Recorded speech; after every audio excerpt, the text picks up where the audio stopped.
Welcome to homestead gardening in the Texas Gulf Coast.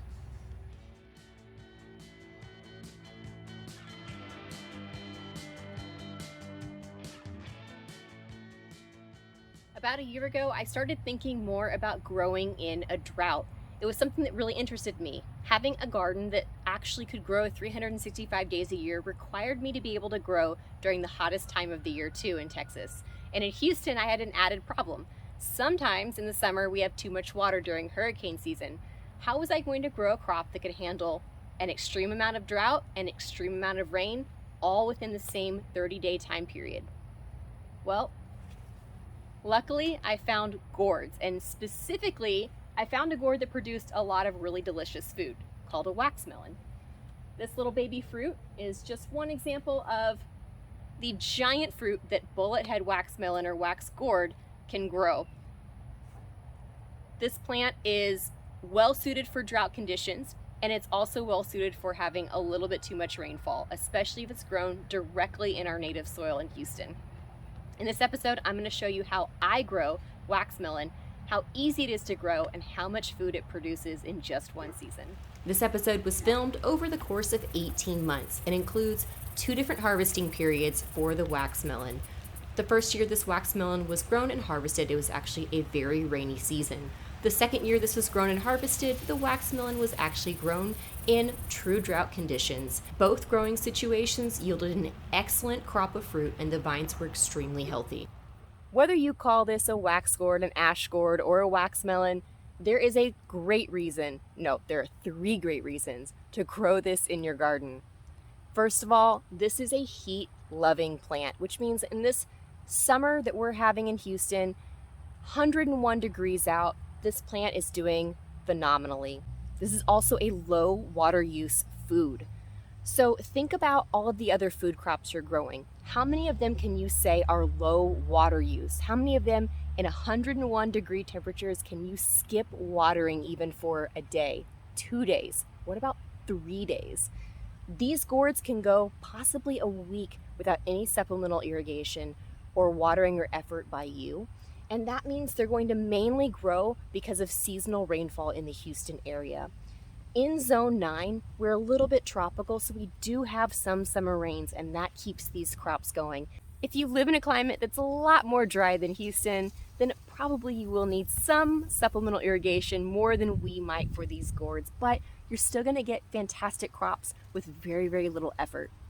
Plus, this particular variety is called a giant bullethead wax melon or wax gourd, which means it's going to grow 3 times this size and produce a ton of food off of one vine.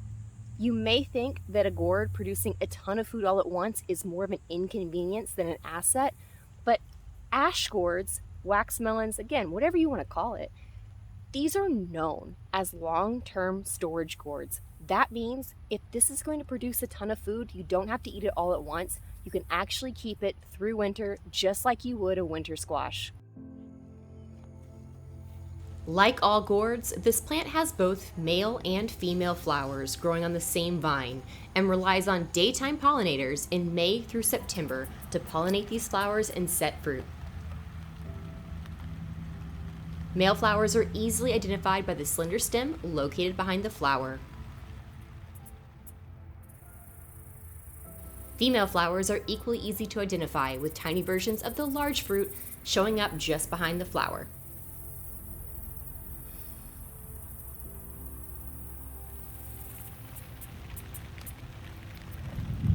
Once the female flower is pollinated, the fruit starts to grow extremely quickly and is edible at all stages as it grows.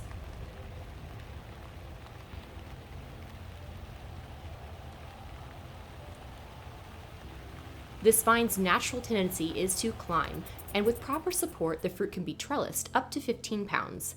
The fruit can grow much larger than this 15-pound weight and may fall off the vine or tear down the trellis support, especially in a storm with high winds.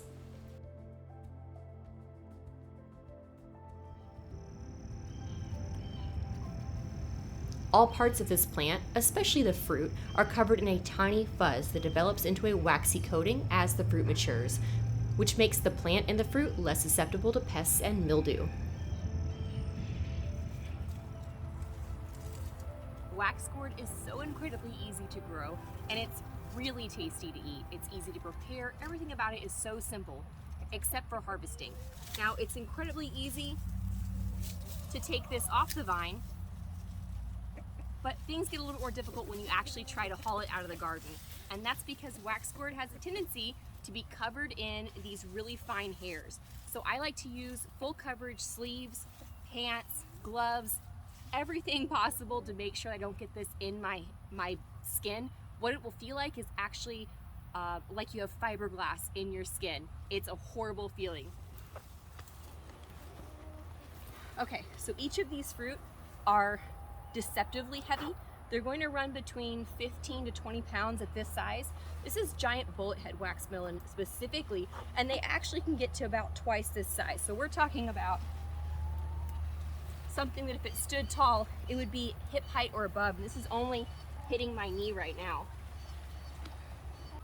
Because this is being harvested several weeks after we've had a really heavy rainstorm, it's going to be a little bit lighter weight just because it's had time to dry out. And the fruit honestly cooks up so much better in stir fries when you harvest it a little bit dry. You don't want a really, really heavy wax melon to begin with. So harvesting right after a rainstorm isn't as advantageous as you'd think. You don't really get more fruit, you just get really wet fruit, and it's hard to use.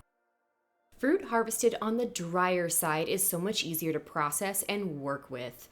This makes peeling, slicing, shredding, spiralizing, and storing this fruit much easier to do.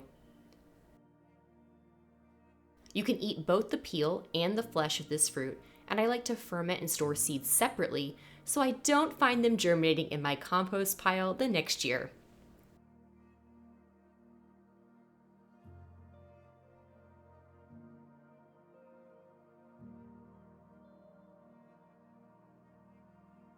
This fruit can be eaten raw, but more traditionally, it's cooked into authentic Indian and Asian dishes. My favorite dish to make is a coconut wax melon curry, and I include a link to the recipe I use below. I also use this fruit as a substitute for potato or eggplant in traditional Mediterranean dishes, or as a summer squash replacement. It's especially fantastic when cooked simply with scrambled eggs. The natural umami flavor of this gourd and its low glycemic index makes it an everyday addition to my dinner table. One of the weirdest substitutions I've tried with this gourd is to use it as a sliced apple replacement. My dinner guests definitely noticed I did not use apples in the recipe, but they were good sports and enjoyed the food anyways. I personally like to peel, dehydrate, grind down, and then store the peel of the wax melon separate from the flesh of the fruit. It's tough and fibrous and not suitable for cooking. However, the peel of wax melon is used in some cultures as a dietary supplement or for its assumed health benefits.